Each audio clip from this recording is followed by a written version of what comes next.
Okay, hier is die voortuin. Die osteopearums dink ek was regtig gewenner.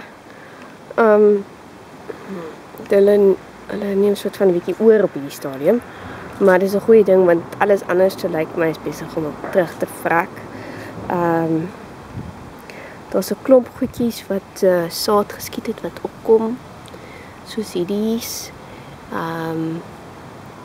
En daar's van die kosmosse wat ook hier opgekom het. En hierdie plantjie gaan nog aan. Die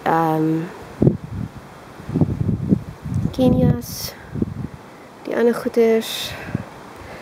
Die myn ding wat nou verby is, dink ek is maar die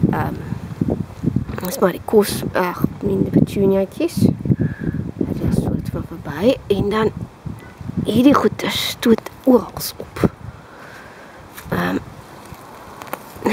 Ek trek maar gereeld van hulle uit. En dan moet ek ivy sny. Die potte gaan aan. Ek het vergeet, ek moet 'n vis gaan koop. Want ek dink of 'n kat of 'n voël het die vis gevang. En dan, ja, al die ander goeders gaan aan. Die tomatie vat nou 'n bietjie oor. Ek moet hom eintlik ook weer seker terugsnoei. Hierdie basil gaan nog aan.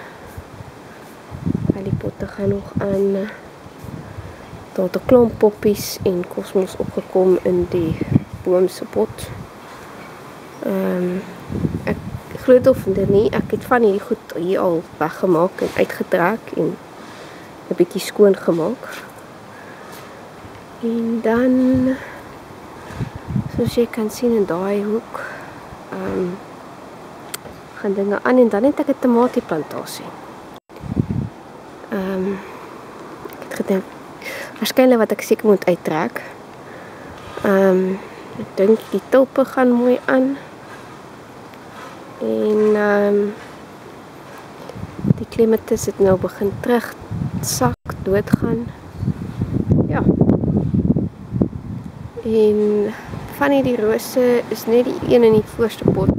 Okay, dink ek. Die ander 3 sukkel maar met die wind, dink ek, meestal. Okay. En dis die voortuin.